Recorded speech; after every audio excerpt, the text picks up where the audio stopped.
우리 옆분들에게 감사 표하시겠습니다. 늘 함께 해줘서 힘이 됩니다. 이렇게 인사할까요? 늘 함께 해줘서 힘이 됩니다. 고맙습니다. 중국집 아들인 초등학생 달봉이가 있었는데요. 이 달봉이가 집에 오면서 소리를 쳤습니다. 엄마, 나 이번 시험에 올백 맞았어. 근데 국어에서 딱 한 문제 빼고는 전부 다 만점을 맞았어. 그러니까 엄마가 얼마나 좋습니까? 엄마가 너무 좋아가지고, 야, 너무 자랑스러워. 그런데 한 문제는 어디서 틀렸어? 그랬더니 국어 문제인데 보통의 반대말이 뭐냐 하는 문제가 나왔다는 겁니다. 그래서 너 뭐라고 썼냐? 그러니까 꽃배기 그렇게 썼다고 얘기합니다. 여러분, 환경이라는 게 이렇게 중요하죠. 어떤 환경에서 자라느냐 하는 것이 참 중요한데, 사람도 마찬가지입니다. 누구를 만나느냐가 인생에 있어서 굉장히 중요한 것 같습니다. 이민 목회할 때 세탁소 경영하시는 분에게 어떻게 세탁일을 하시게 되었습니까? 한국서 배웠습니까? 그러면 아니요, 공항서 마중 나온 사람이 세탁소에 가지고 배운 게 그겁니다. 뭐 그렇게 얘기하고, 저희 장로님은 중장비 그 메케닉을 하셨는데 그 어떻게 이렇게 고치게 되었습니까? 그러니까 저는 전공이 경영학인데 공항서 나온 사람이 그 옛날에 그레이하운드 그 버스 고치는 사람이었는데 거기 따라갔다가 그걸 배워가지고 그렇게 됐다, 이렇게 얘기하시더라고요. 그러니까 누구를 만나느냐가 너무너무 중요한 문제인 거죠. 그렇기 때문에 우리가 좋은 친구 만난다는 것, 그거는 너무 일생에 하나님이 주시는 복이죠. 이철환 씨의 행복한 고물상이라는 책에 보면 여러 얘기들이 나오는데 그중에 육성회비라는 얘기가 나옵니다. 초등학생이 주인인데 선생님이 하루는 육성회비 안 낸 사람 손들어 이렇게 얘기하는 겁니다. 여러분, 육성회비 하면 이걸 알아들면은 좀 연식이 오래된 분이고요. 이걸 못 들으면은 아직 젊으신 분입니다. 육성회비인데 여러분, 그 당시에 육성회비는 참 내기가 어려운 가정들이 많았거든요. 그런데 이 학생이 내질 않았으니까 이렇게 손을 들었는데 너무 창피한 겁니다. 근데 뒤에 있던 영수라는 학생도 이렇게 손을 드는 겁니다. 그러니까 선생님이 화를 내면서 언제까지 낼 거야? 빨리 내, 빨리. 내일까지 너희들 안 내면 부모님 모시고 와. 막 이렇게 얘기하는 겁니다. 그러면서 선생님이 이 두 아이한테 오늘 니네가 화장실 청소해, 이러는 겁니다. 그래서 화장실 청소를 하면서 이 초등학생이 친구 영수한테 얘기합니다. 야, 너 내일 낼 수 있냐? 그러니까 아무 대답을 안 하고 있었습니다. 그러면서 하는 얘기가 뭐 내일 또 청소하면 되겠지 뭐 그렇게 얘기하는 거예요. 그래서 며칠을 같이 청소했는데 나중에 알고 봤더니 영수는 이미 육성회비를 내고 자기가 혼자 이렇게 손드는 게 창피하고 외로울까 봐 같이 손을 들어주고 청소해 준 거였습니다. 여러분, 정말 이런 친구가 있으면 너무 든든할 것 같지 않습니까? 그래서 함석헌 씨가 쓴 그대 그런 사람을 가졌는가라는 시에 보면 이런 내용이 있습니다. 말리길 나서는 길 처자를 내맡기며 맘 놓고 갈 만한 사람, 그 사람을 그대는 가졌는가? 온 세상이 다 나를 버려 마음이 외로울 때에도 저 마음이야 하고 믿어지는 그 사람을 그대는 가졌는가? 탔던 배 꺼지는 시간, 구명대 서로 사양하며 너만은 제발 살아다오 할 그 사람을 그대는 가졌는가? 불의의 사형장에서 다 죽어도 너희 세상 빛을 위해 저만은 살려두거라 알려줄 그 사람을 그대는 가졌는가? 잊지 못할 이 세상을 놓고 떠나려 할 때 저 하나 있으니 하며 빙긋이 웃고 눈을 감을 그 사람을 그대는 가졌는가? 온 세상의 찬성보다도 아니 하고 가만히 머리 흔들 그 한 얼굴 생각에 알뜰한 유혹을 물리치게 되는 그 사람을 그대는 가졌는가? 여러분들은 어떻습니까? 여러분들에게는 여러분들이 기쁠 때 정말 함께 즐거워해주고, 여러분들이 슬플 때 함께 울어주고, 여러분들이 고난당할 때 그것에 대해서 짐을 져줄 만한 그런 친구가 있습니까? 여러분, 그런 친구 있으면 여러분 정말 행복한 사람입니다. 그런데 현실은 친구라고 부를 수 있는 사람은 많은데, 또 핸드폰에 보면 엄청나게 많은 카톡 친구들이 있는데 막상 내 삶의 형편에 어려울 때, 내가 고민될 때, 내 속마음을 털어놨을 때 그것이 다른 사람에게 더 전가되지 않고 그걸 지켜주면서 함께 해줄 그런 친구가 적다는 것이 너무너무 가슴 아픈 현실이죠. 그래서 스페인 속담에 이런 말이 있습니다. 역경에 처했을 때 가짜 친구와 파리는 사라진다. 내가 고난 당할 때 가짜 친구와 파리는 사라진다. 이 말은 무슨 말일까요? 그런 친구들은 파리 같은 존재라는 거죠. 실제로 그렇지 않습니까? 내가 좀 돈이 좀 있고 또 세상에서 권력이 좀 있고 이럴 때는 사람들이 막 모여들잖아요. 그러다가 뭐 하는 겁니까? 그거 떠나면은요, 사글이 사라지는 거죠. 선배 목사님이 그런 얘기 하더라고요. 당신이 감독회장에 딱 당선되니까 하루에 전화가 100통 이상씩 온다는 거예요. 막 축하한다, 뭐 부탁한다. 그러다가 그 다음 선거에서 다른 사람이 되니까 그날로 전화가 딱 끊기더라는 거죠. 여러분, 목사와 장로 세계에도 그런 것이 있는 거겠죠. 그러니까 참 안타까운 현실인 거죠. 그런데 어떤 형편에서도 우리와 함께하고 우리를 떠나지 않는 친구가 있는데 그분이 바로 예수님입니다. 오늘 요한복음 15장 15절에서 이렇게 얘기하고 있습니다. 이제부터는 너희를 종이라 하지 아니하리니 종은 주인이 하는 것을 알지 못함이라. 너희를 친구라 하였노니 내가 아버지께 들은 것을 다 너희에게 알게 하였음이니라. 여러분, 예수님 뭐라 그래요?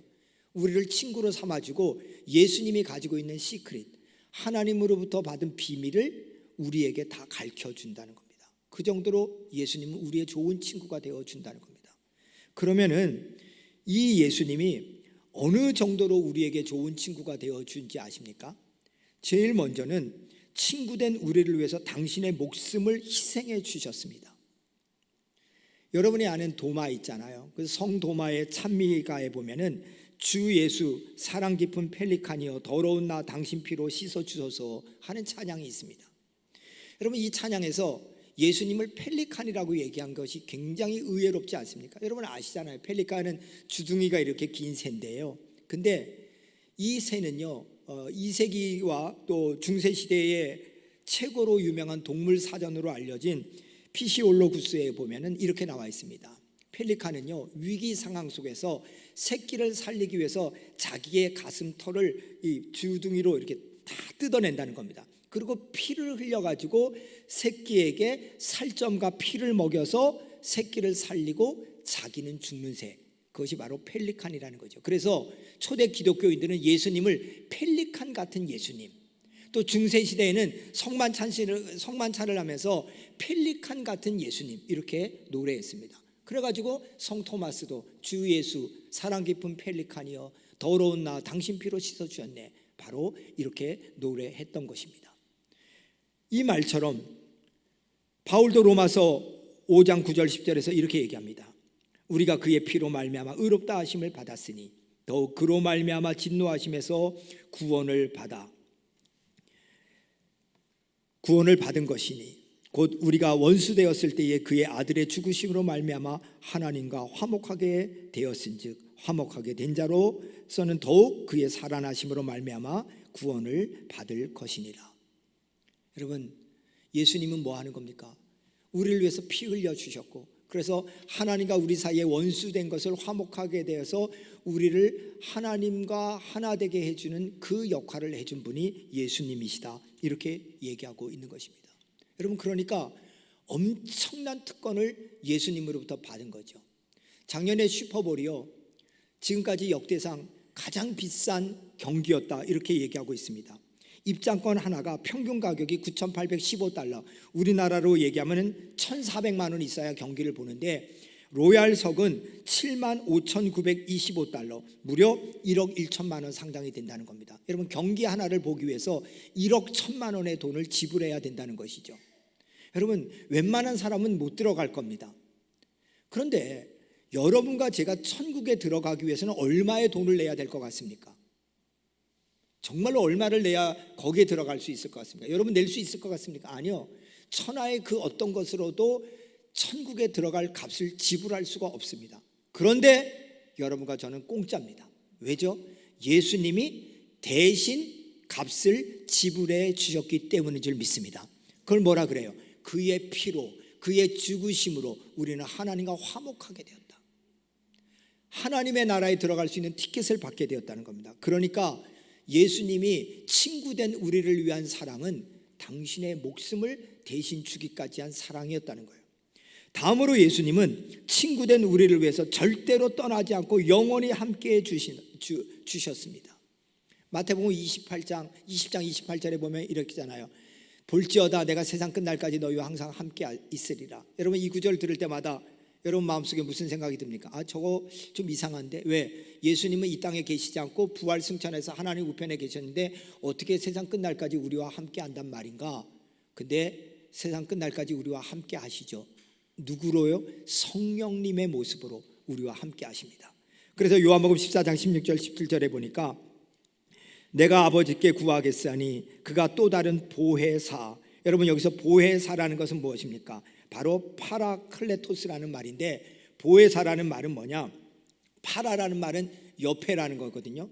그러니까 곁에, 그 다음에 칼레오 해가지고 부르다. 그래서 파라클레토스, 옆에 부름을 받아서 우리와 함께하는 분. 그래서 보호해주고 은혜 베풀어주는 분인데 이분이 영원토록 우리와 함께해 준다. 이렇게 얘기하고 있어요. 그렇기 때문에 뭐 하는 겁니까? 성령님을 통해서 우리와 함께 해주시는 이 예수님이 우리가 영원토록 함께 해주시면서 우리를 지켜주시는 분인 줄 믿습니다. 여기에 대해서 히브리서 13장 5절을 이렇게 얘기합니다. 돈을 사랑하지 말고 있는 바를 족한 줄로 알아. 그가 친히 말씀하시기를 내가 결코 너희를 버리지 아니하고 너희를 떠나지 아니하리라. 여러분 히브리서 기자는 예수님을 돈과 비교했습니다. 여러분 마지막까지 우리에게 편리함을 주는 게 뭡니까? 그게 돈이잖아요. 그래서 세상 사람들은 돈을 귀하게 여기잖아요. 여러분 어른들도 뭐라 그럽니까? 요즘은 애들한테 미리 돈을 물려주는 것처럼 어리석은 부모가 없다. 왜? 돈이라도 있어야 애들이 효도하니까 뭐 이렇게 말씀하잖아요. 그 정도로 돈이 중요하죠. 여기서 돈을 싫어하는 사람이 어디 있습니까? 다 좋아하죠. 근데 문제는 뭐냐? 돈이 그렇게 소중하지만은 돈이 영원히 같이 가지 않는다는 거예요. 돈이 있을 때는 우리와 함께하는 것 같지만 없을 때는 우리와 함께하지 않는 존재로 우리를 전락시킨다는 거예요. 여러분 이게 굉장히 무서운 얘기예요. 여러분 생각해 보세요. 아브라함과 롯이 가난할 때는 함께했어요. 근데 갑자기 엄청난 돈이 생겼어요. 엄청난 물질이 생기니까 아브라함이 그래요. 야, 너의 목자와 내 목자가 싸우는 게 이게 꼴사납다. 그러니까 우리 서로 갈라지자. 네가 동하면 내가 서하고 네가 우하면 내가 좌할게. 그러면 조카 롯이 뭐 해야 돼요? 작은 아버지, 나는 작은 아버지 덕분에 여기까지 왔습니다. 나처럼 이렇게 고아인 사람을 작은 아버지가 걷어서 본토치적 아비집을 떠나는 순간부터 지금까지 목숨을 걸고 여기까지 왔는데 어떻게 내가 작은 아버지를 잊을 수 있습니까? 작은 아버지는 제 아버지예요. 그러면서 뭐예요? 작은 아버지께 우선권을 양보해야 되잖아요. 그런데요, 돈 앞에서는 그러지 않아요. 그 돈이 아브라함과 롯을 갈라지게 하더라는 거예요. 여러분 이게 너무 안타까운 거 아니에요? 근데 우리는 이걸 비일비재하게 봐요. 요즘 툭 하면요, 자식들끼리도요, 부모 재산 가지고 재판하는 거, 교회도요, 재산권 문제 때문에 싸우는 것, 이런 문제가 얼마나 많아요. 그러니까 히브리서 기자는 얘기하는 거예요. 돈이 끝까지 갈 줄 알지, 돈이 친구가 될 줄 알지, 아니야, 돈이 아니라 주님이야. 그 얘기를 하고 싶은 거예요. 예수님은 뭐예요? 요한복음 13장 1절에 이렇게 얘기해요. 세상에 있는 자기 사람을 사랑하되 끝까지 사랑하시니라. 여러분 저기에서 세상에 있는 자기 사람들을 사랑하는데 끝까지 사랑한다 해서 자기 사람들에 누가 포함되죠? 가룟 유다가 포함돼요. 여러분 제가 질문할게요. 예수님은 가룟 유다가 자기를 팔 줄 아셨어요? 모르셨어요? 아셨어요. 아시는데 뭐 하는 거예요? 발을 닦아요. 저 같으면 그러지 않았을 거예요. 야, 너 빨리 나가. 네가 교회를 이렇게 했는데, 그렇게 얘기하겠죠. 근데 예수님 그러지 않고요, 가룟 유다의 발을 씻겨요. 그러면서 뭐라 그래요? 내가 끝까지 너 사랑하겠다. 너는 나를 배반할지 모르지만 나는 끝까지 너를 사랑하면서 네가 하나님 앞에 서기를 간구하겠다. 이 얘기예요. 여러분 가룟 유다만 그래요? 우리는 가룟 유다만 욕하지만 똑같아요. 베드로와 제자들도 전부 다 예수님 배반했어요. 닭 울기 전에 3번 나를 부인하겠다는 말처럼 부인하고 제자들은 다 도망쳤어요. 그런데 예수님은 부활 승천하신 다음에 디베라 바닷가의 제자들을 찾아가서 만나주세요. 끝까지 사랑하세요. 그래서 히브리서 기자는 히브리서 13장 8절에 이렇게 얘기해요. 예수 그리스도는 어제나 오늘이나 영원토록 동일하시느니라. 여러분 예수님이 우리의 신실한 친구가 되어 주었는데 어떻게 해요? 자기 목숨을 버리기까지. 어떻게 해요? 여러분과 제가 세상 끝날까지, 천국에 이를 때까지 우리와 함께 해주시는 신실하고 좋은 친구이신 줄 믿습니다. 그러면 두 번째로 중요한 게 있는데요, 이런 신실한 친구 되신 예수님이 우리에게 명하신 것이 있어요. 그게 무엇인지 아세요? 내가 너희에게 신실한 친구가 되어 주었듯이 너희도 다른 사람의 신실한 친구가 되어 주라는 거예요. 여러분, 이게 중요한 얘기예요. 예수님은 우리에게 이렇게 해줬는데 예수님이 뭐라 그러냐, 너도 나처럼 이렇게 하라는 거예요. 오늘 보면 12절 14절 보세요. 내 계명은 곧 내가 너희를 사랑한 것 같이 너희도 서로 사랑하라 하는 이것이니라. 사람이 친구를 위하여 자기 목숨을 버리면 이보다 더 큰 사랑이 없나니 너희가 내가 명하는 대로 행하면 곧 나의 친구라. 여러분, 아주 심플해요. 예수님 뭐라 그래요? 내가 너희를 위해서 목숨을 걸었지, 내가 너희를 위해서 끝까지 갔지, 너희들도 너희들의 친구를 위해서 희생해라. 그리고 뭐예요? 끝까지 그와 함께해라. 그것을 위해서 내가 너희들에게 본을 보인 거야, 이렇게 말씀해요. 그러면서 17절에 이렇게 얘기해요. 같이 읽읍시다. 시작. 내가 이것을 너희에게 명함은 너희로 서로 사랑하게 하려 함이니라. 여러분, 예수님이 왜 우리에게 이런 본을 보였냐? 서로 사랑하라는 것. 조금 전에 제가 여러분들에게 예수님 돌아가시기 직전 자기 사람들을 사랑하되 끝까지 사랑하셨다, 그 중에 한 사람이 배반자 가룟 유다였다, 이렇게 말씀드렸어요. 근데 예수님께서 가룟 유다의 발을 씻으면서 요한복음 13장 15절에 이렇게 얘기해요. 내가 너희에게 행한 것 같이 너희도 행하게 하려 하여 본을 보였노라. 내가 왜 이렇게 하는지 아느냐? 내가 너희들에게 왜 이런 삶을 보여주는지 아느냐? 너희들도 이와 같이 하라고 하는 것이다, 이렇게 얘기합니다. 여러분이 잘 아는 선한 사마리아인의 비유 알 겁니다. 율법학자가 예수님께 잘 보이려고 이렇게 질문합니다. 예수님, 누가 이웃입니까? 이렇게 질문합니다. 율법학자는 이웃에 대한 정의를 요구하는 거예요. 그러면 예수님은 이렇게 대답하셔야겠죠. 이웃은 너 옆집에 사는 사람, 예배 드릴 때 함께 드리는 사람들, 직장에서 함께 있는 사람, 이 사람들이 이웃이다, 이렇게 정리할 것 같은데 예수님은 그렇게 정리하지 않고 오히려 역으로 질문하세요. 뭐냐? 강도 만난 사람이 있었단다. 그런데 제사장도 레위인도 다 도망갔고 선한 사마리아인이 이 사람을 돌봤다. 그리고 끝까지 책임졌다. 그리고 예수님이 뭐라 그래요? 누가 이웃이 되었느냐? 이렇게 질문해요. 아니, 이웃이 무엇입니까? 이렇게 물었는데 이웃은 무엇이다? 이렇게 답하지 않고 누가 이웃이 되었느냐? 이렇게 도리어 질문해요. 그러자 율법학자가 선한 사마리아인입니다, 이렇게 대답을 합니다. 그러니까 예수님이 누가복음 10장 37절에서 이렇게 말씀합니다. 읽읍시다. 시작. 가서 너도 이와 같이 하라. 여러분, 이 말씀의 의미를 깨달아야 돼요. 이웃은 논의의 대상이 아니라는 거예요. 이웃은 사랑의 실천의 대상이라는 거예요. 이웃은 관념적인 대상이 아니라는 거예요. 이웃은 뭐예요? 내가 직접 손으로 섬기고 내 마음으로 섬기고 내 언어로 섬김의 그 대상이라는 거예요. 우리는요, 논하는 걸 많이 해요. 선교를 해야지, 이웃을 도와야지, 말로 끝내요. 근데 그것은 의미가 없다는 거예요. 가난한 자에게 야 덥게 하라, 옷을 입어라, 의미가 없다는 거예요. 내가 옷을 줘야 되고, 내가 그에게 땔감을 줘야 되고, 내가 선교의 현장으로 가야 되고, 내가 그를 위해 기도해야 되고, 이웃은 논하는 대상이 아니라 실천하는 대상이라는 거예요. 예수님은 우리에게 그렇게 보여줬다는 거예요. 내가 이렇게 보여줬지 않았냐? 너희도 이같이 행하라예요. 너희도 이렇게 해야 될지 알라가 아니라는 거예요. 행하라는 거예요. 그러면서 예수님이 이렇게 얘기해요. 야, 내가 너희들에게 친구로 이렇게 했는데 너희들도 나에게 이렇게 행하는데 어떻게 행하는 것이 나에게 행하는 거지 아니? 나 말고 네 주변에 있는 사람에게 행하는 것이 나에게 행하는 거야. 그러면서 마태복음 10장 42절에 이렇게 얘기해요.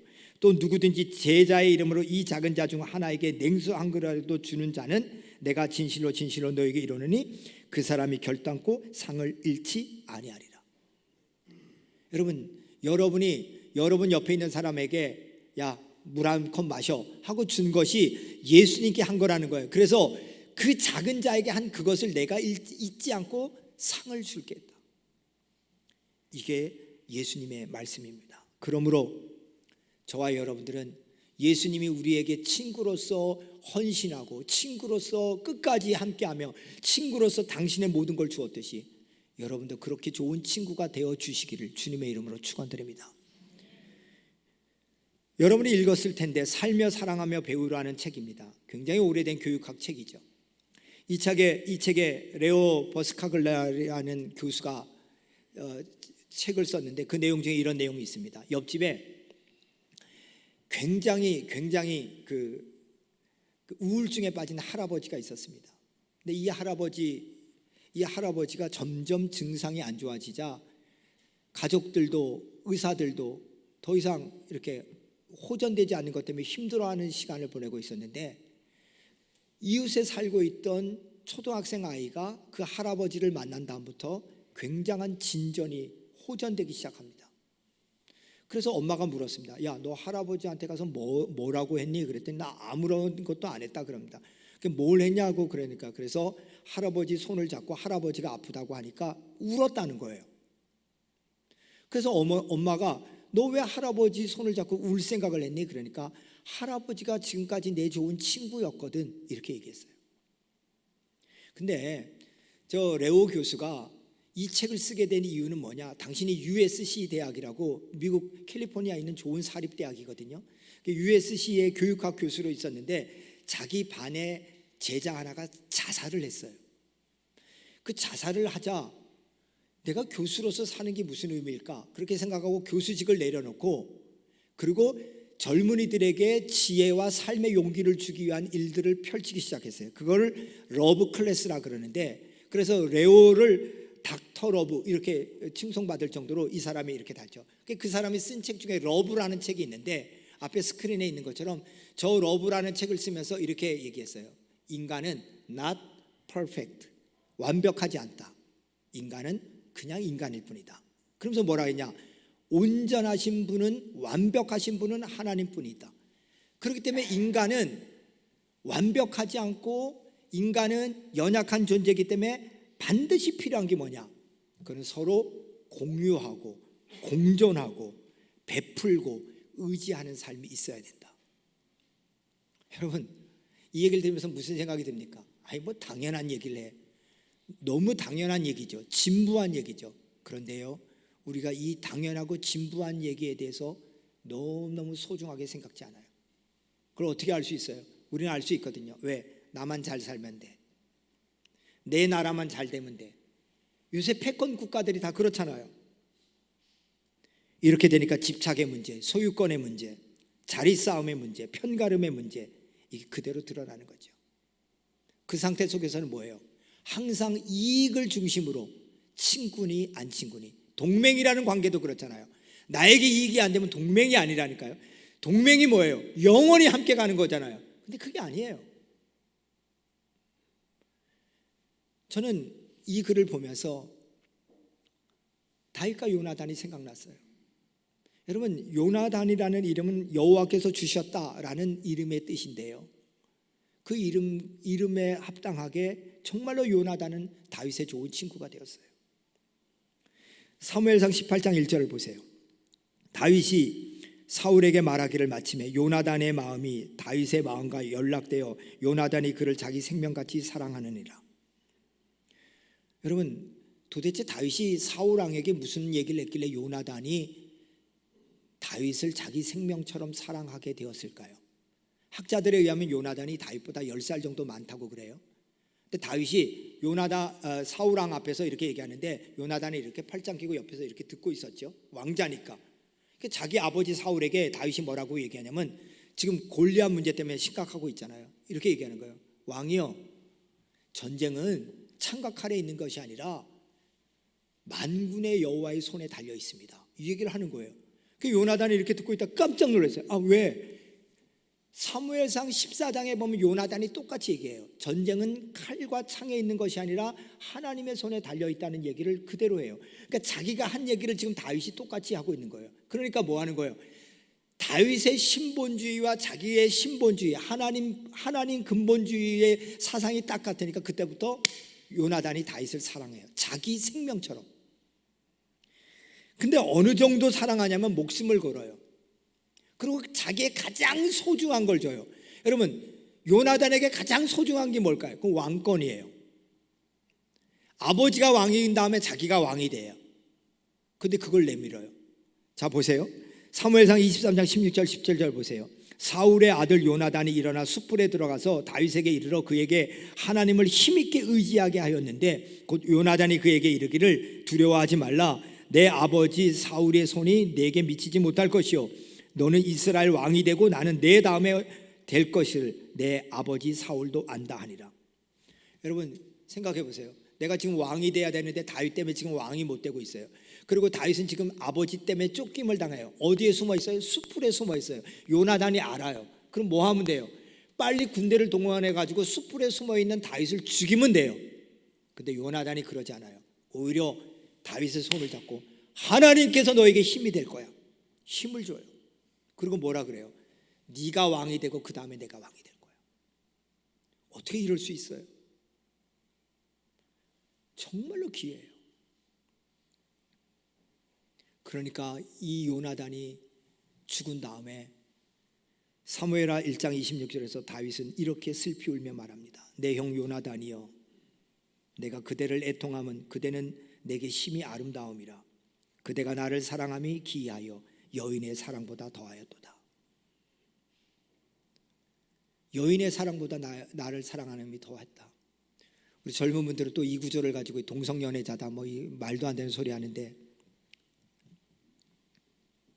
여러분 이게 뭐죠? 이게 주 안에서 사랑하는 사람의 우정이라는 거예요. 이 요나단의 사랑에 대해 다윗은 끝까지 요나단의 가족을 책임집니다. 수소문해 봤더니 무비보셋이라는 요나단의 아들이 있었는데, 사울 왕과 아버지 요나단이 죽을 때 그를 돌보던 그런 시중 들던 여인이 그 보모죠. 급하게 무비보셋을 데리고 가다 떨어져서 다리에 장애를 입고 있었어요. 근데 다윗은 그를 불러다가 자기 아들들과 똑같이 밥을 먹게 하면서 아들처럼 돌봤다는 거예요. 여러분 이게 뭐죠? 다윗과 요나단이 가지고 있는 사랑의 이야기라는 겁니다. 오늘 예수님께서 우리에게 이런 사랑을 보여주었다는 겁니다.